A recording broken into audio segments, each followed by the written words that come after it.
ওয়েবসাইটে প্রবেশ করতে হবে। চলুন সেই ওয়েবসাইটে ওপেন করা যাক। তার জন্য আপনাদের পছন্দ মতো একটা ব্রাউজার ওপেন করে নেবেন। আমি ক্রোম ব্রাউজার ওপেন করে নিতেছি। তারপর লিখবেন আফসার, ABSHER, আফসার লগইন লিখলে এরকম একটা ইন্টারফেসে আপনাদের নিয়ে আসবে।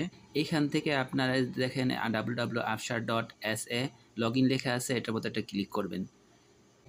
ক্লিক করার সাথে সাথে আপনাদের এরকম একটা ইন্টারফেসে নিয়ে আসবে।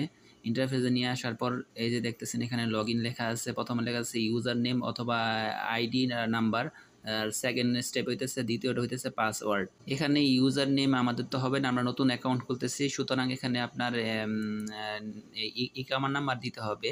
ইকামা নাম্বার, দ্বিতীয়টা হইতেছে আপনার পাসওয়ার্ড কোনটা দিবেন, ওই যে আপনারা যখন ফিঙ্গার দিছিলেন মেশিনে, তখন আপনাদের একটা ওটিপি গেছে আপনাদের নাম্বারে, ওইটা আপনাদের